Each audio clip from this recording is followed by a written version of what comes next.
cảng Hòn Sơn vào những ngày cuối tuần. Hầu như là tất cả vào những ngày cuối tuần các bạn, thì đảo Hòn Sơn bao giờ cũng rộn ràng du khách thập phương đến trải nghiệm, tham quan, du lịch biển đảo. Thì trên đảo Hòn Sơn hiện tại là rất là nhiều cái dịch vụ về du lịch các bạn. Nhưng các bạn chú ý nha, những cái nền tảng xã hội như là Facebook rồi Zalo, các bạn chú ý, tại vì có một số nó mạo danh là người địa phương rồi cũng đăng ảnh ở Hòn Sơn, nhưng mà khi các bạn giao dịch chuyển tiền, mà khi các bạn nó chuyển tiền mà nó nhận được rồi là nó biến mất đó các bạn. Rất là nhiều du khách đã bị gạt, rồi nhờ mình gửi những cái phiếu chuyển tiền, rồi chụp những cái hình ảnh trên Facebook gửi qua cho mình, nhờ mình kiếm. Nhưng mà xin thưa với các bạn, những người đó là hầu như là không có trên đảo. Cho nên các bạn đến với khu du lịch Hòn Sơn vào những ngày cuối tuần thì các bạn chú ý, lưu ý, nếu mình chết ở những dịch vụ thì phải là tin tưởng đúng là người dân địa phương. Các bạn đừng nhẹ dạ khả tin, các bạn sẽ bị lừa. Tại vì nhiều cái dịch vụ bây giờ nó giả dạng rồi nó mạo danh. Dân ở đâu là các bạn, nhưng mà cũng vẫn là để hình ảnh ở Hòn Sơn, rồi resort, rồi nhà nghỉ. Nhưng mà khi các bạn chuyển tiền vào là mất. Hôm ngày hồi Tết tới giờ là mình nhận là 3 vụ rồi đó các bạn. 3 vụ là cung cấp những cái thông tin rồi chụp hình gửi qua cho mình, nhờ mình kiếm cái đối tượng đó. Nhưng mà thật sự ở trên đảo Hòn Sơn là không có những cái số tài khoản và không có số điện thoại, hình ảnh những người đó. Cho nên các bạn đi du lịch Hòn Sơn vào những ngày cuối tuần hay là những ngày thường thì các bạn nên lưu ý điều đó. Thì vào những ngày cuối tuần thì các bạn, Hòn Sơn thì bao giờ cũng vậy, cứ vào cuối tuần, bắt đầu từ thứ Sáu thôi là bắt đầu là tàu cập cảng là từ 4 cho đến 5 chiếc. Từ 7 giờ rưỡi là 7 giờ 30 đó là tàu đã cập cảng liên tục cho đến 9 giờ rưỡi 10 giờ. Là nếu mà sáng thứ Bảy thì nó tầm khoảng 8 hoặc 6 chiếc. Còn thông thường nếu mà thứ Sáu thì nó tầm khoảng 4 chiếc. Là những năm gần đây là khoảng thời gian là khoảng từ 3 đến 4 năm nay các bạn, là hầu như lúc nào nó cũng như thế. Do cái đường đến đảo Hòn Sơn rất là ngắn. Các bạn ngồi dưới tàu chưa kịp xây sóng là các bạn đã tới đảo rồi, là chỉ 60 phút thôi. Các bạn đi Nam Du Phú Quốc thì các bạn đi ngồi tàu nó từ 2 tiếng hoặc là 3 tiếng. Nhưng mà đối với các bạn đi đảo Hòn Sơn thì các bạn chỉ ngồi là đúng 1 tiếng đồng hồ thôi là tàu đã cập cảng. Ví dụ như các bạn đi Côn Đảo, Côn Đảo hay là các bạn đi những cái bán đảo khác thì nó xa. Còn như Hòn Sơn là các bạn đi rất là ngắn về cái đoạn đường biển. Cho dù mùa Nam hay là mùa nào cũng vậy thì các bạn đi rất là khỏe. Có nhiều bạn ngồi xuống chưa xây sóng nữa là tàu đã cập cảng Hòn Sơn. Cho nên mấy năm gần đây thì cái lượng khách đến tham quan rồi du lịch trải nghiệm ở đảo Hòn Sơn rất là đông. Hải sản các bạn, hải sản thì rất là rẻ luôn. Đây là mình xin chia sẻ là vào những ngày cuối tuần thì các bạn đến đây thì các bạn nên check in, các bạn nên đặt phòng nè, order trước, đặt nhà nghỉ, đặt phòng. Tại vì ở trên đảo Hòn Sơn những cái nhà nghỉ mà nó view biển á thì nó rất là hạn chế, nó cỡ 50 là các bạn. Nếu mà các bạn muốn đặt ở khu nhà nghỉ mà ngay trung tâm mà view biển như thế này thì các bạn phải liên hệ trước nha. Có người là đặt trước 1 tháng hoặc là 3 tuần hoặc là 2 tuần. Còn nếu mà các bạn đi rồi mới đặt thì các bạn không bao giờ mà được ở những cái nhà nghỉ view biển như thế này. Các bạn có nhu cầu đặt phòng, đặt nhà nghỉ, liên hệ với mình qua số điện thoại Zalo 0963 892 181. Các hãng ảnh được phục vụ các bạn khi đến trải nghiệm khu du lịch đảo Hòn Sơn. Ở đây mình có nhận đặt vé, đặt phòng, nhận khách tour, combo.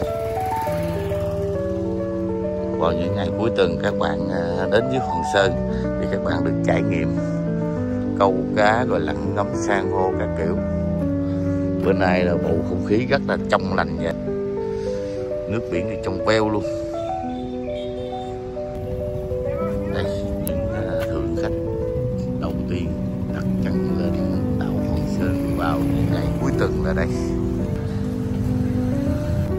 Mình ở đây nè, có đi khách đầu tiên bước lên cảng vào những ngày đầu tuần.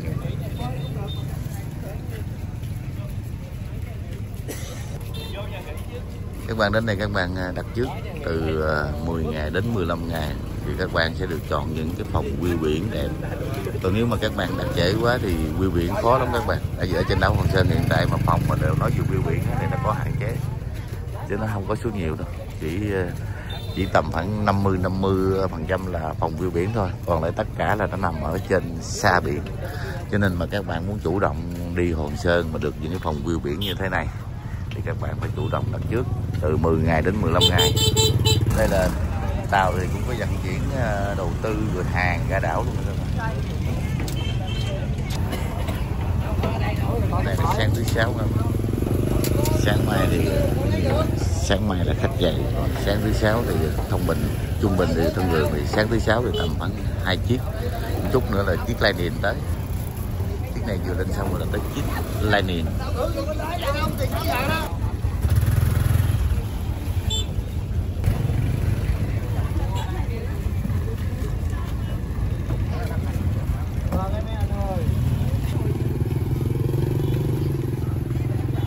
Đây cả nhà, hiện tại là trên cảng chiếc súp Bê Đông tới nè, chiếc này mới tới luôn. Còn chiếc mới cập cảng nãy mình quay là nó ra lui ra rồi, chiếc Lightning tới luôn nè. Đây chiếc Lightning vừa cập bến luôn, chiếc đó nó về ra cho thằng Lightning với súp Bê Đông này, hai chiếc cập vô. Buổi sáng sơ bộ còn mình thấy 3 chiếc rồi đó các bạn, 3 chiếc cập bến thì coi như gần cả ngàn người. Tại vì thằng Lightning này nó chứa nó gần 300, rồi mấy chiếc súp Bê Đông cũng vậy, chiếc nó gần 300 thì 3 chiếc này gần cả ngàn. Sáng là như thế. Bên đây là mới sáng thứ 6 đó các bạn, sáng thứ 6 rồi. Buổi sáng không là cặp mấy cái này mới có 7 rưỡi rồi. 7 rưỡi cặp 3 chiếc.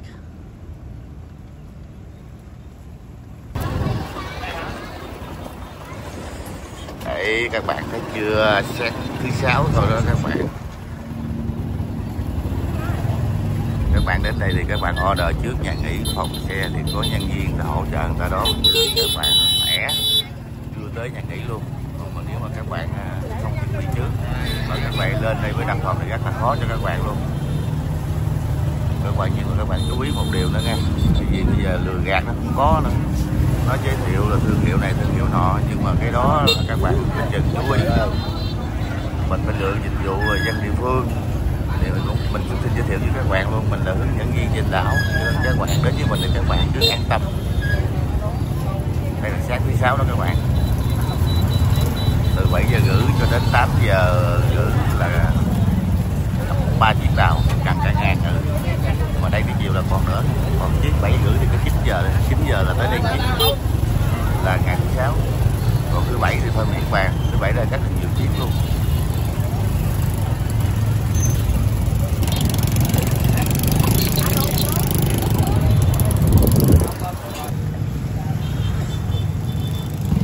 Xe trên đường thì chuẩn bị sẵn sàng, khách đến là giao xe chạy về nhà nghỉ, khách đến là giao xe chạy về nhà nghỉ. Cho nên mình order trước, mình đặt trước. Còn nếu muốn ở được cái view biển này thì các bạn phải đặt trước từ 10 ngày đến 15 ngày. Nói chung là càng sớm càng tốt. Còn mà mấy ngày lễ thì các bạn nên order trước cả tháng nha các bạn.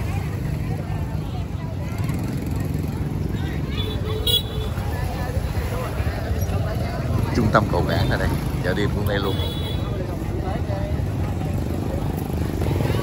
Các bạn bước lên đây là có nhân viên nhà nghỉ cũng đón ở đây nè, tập trung ở công viên này đây. Khách của ai thì người đó đón.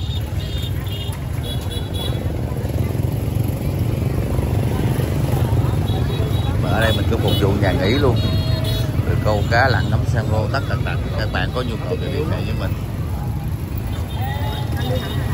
Đây các bạn vài phút trên kia luôn đây các bạn. Mấy năm gần đây khách đến với Hòn Sơn rất là đông. Do cái vấn đề đó là đi nó đường biển nó gần, đi ngồi biển là trong vòng khoảng 60 phút thôi là tới đảo. Giá lại là ăn uống rồi chi phí nó rất là rẻ, cho nên cái lượng khách đến đảo Hòn Sơn càng ngày nó càng đông là như thế. Hồi xưa là có đặc biệt nó chỉ có thứ ngày thứ bảy chủ nhật thôi, còn bây giờ nó nhiều các bạn. Bây giờ là không kể thứ bảy chủ nhật mà ngày thường thôi, ngày thường ngày thứ thôi thì nó tầm cũng từ 1.000 Còn lại mấy ngày cao điểm từ thứ sáu là tầm khoảng từ 2.000 rồi tới sáng thứ bảy là full luôn. Đó là như thế. Thứ nhất là do cái vấn đề đi nó rẻ, đi nó gần. Các bạn chỉ ngồi tàu ở tại cảng Rạch Giá ra đảo chỉ có 60 phút thôi là tới đảo. Còn nếu mà các bạn đi Nam Du thì nó mất thời gian từ 2 tiếng, Phú Quốc thì nó từ 3 tiếng. Cho nên các bạn chọn địa điểm gần nhất đó là khu du lịch đảo Hòn Sơn là nó phù hợp nhất. Chẳng hạn như các bạn đi Côn Đảo đâu rất là xa, đi mấy tiếng đồng hồ trên biển rất là ngán. Còn Hòn Sơn là các bạn đi được chưa kịp xây sống là tới đảo 60 phút. Ra thì các bạn thì cũng biển thôi, bãi tắm thôi, nước trong veo luôn. Mà hải sản ở Hòn Sơn đặc biệt một điều là rẻ, vô cùng rẻ luôn. Các bạn coi xem nước biển này, nước biển là trong veo luôn.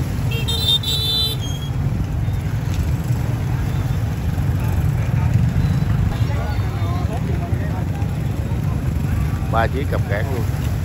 Ui, mới sáng thứ 6, sáng này mới 8:30.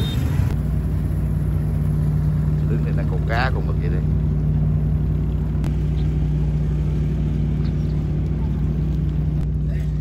Cá này các bạn, đây cá suốt. Trên cạn là lúc nào cũng có cá suốt kiểu này. Eo còn mà chứ. Câu được không? Cá này câu không biết. Ở đây nè. Hello các bạn. Chào các bạn. Quá dữ, bè lớn nó đi 3 người luôn. Chèo này cũng khó chèo lắm nha, này cũng có kỹ thuật chèo nha các bạn ơi. Khó dữ không? Khó lắm, phải tập thời gian nữa nè. Cái này muốn mái che để mái che lên thôi. Trời ơi, làm mái che luôn. Cái này là bè của ngư dân. Thêm cái máy. Đây là bè của ngư dân bơi ra ghe đây các bạn. Ghe của ngư dân. Ngư dân ở đây là người ta dùng tất cả phương tiện gì mà nó thuận tiện cho người ta để người ta bơi ra bơi vô. Cái bè bằng mướp này là thuận tiện nhất, không sợ bể cũng không sợ hư. Đây cả nhà cập cảng thêm chiếc nữa đây, 9 giờ là cập cảng thêm chiếc. Mấy chiếc kia về ra nó cho chiếc này vô. Tới rồi, chèo lên ghe.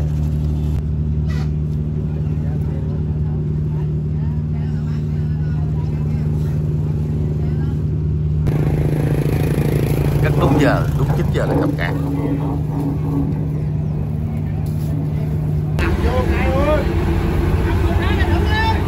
Tàu cập cảng rồi các bạn. Chiếc này là chiếc thứ 4 rồi nha.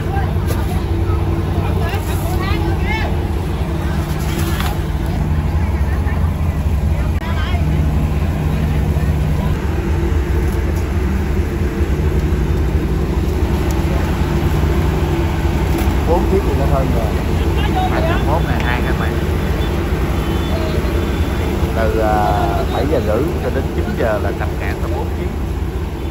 3 chiếc Super Đông và 1 chiếc Lightning.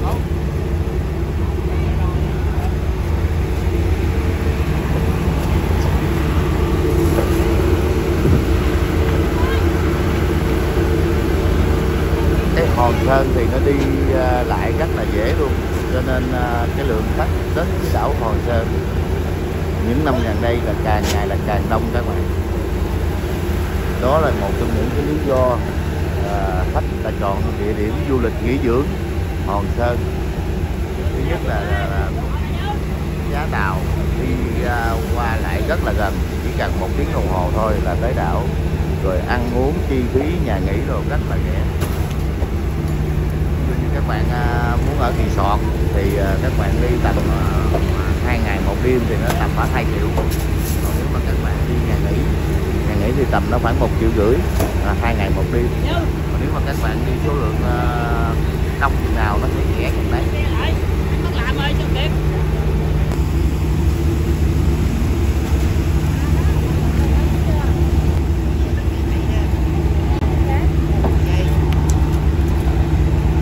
Tàu này cập cảng 9 giờ, bến ở chậm lúc 7 giờ rưỡi đó các bạn.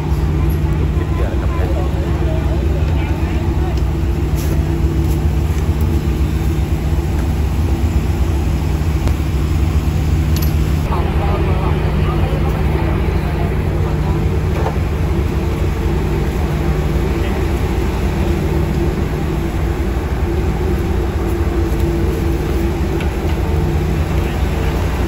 bê tông thì các bạn lên ở phía sau lái nha, lên ở sau lái vậy đây, tầng trên. Còn lai niền thì các bạn lên ở tầng dưới mà ở trước mũi.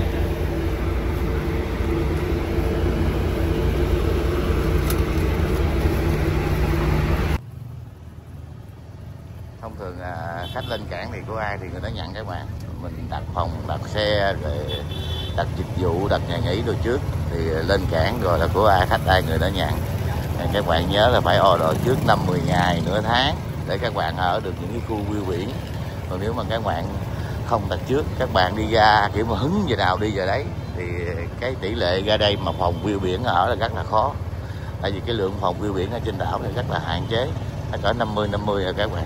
Còn 50 là những cái view nó nằm xa biển hoặc là ở trên núi. Video đến đây cũng xin kết thúc. Các cô chú anh chị và các bạn thấy video hữu ích, cũng xin các cô chú anh chị và các bạn đăng ký ủng hộ kênh để giúp cho mình có động lực. Xin chào và hẹn gặp lại những lần video tiếp theo.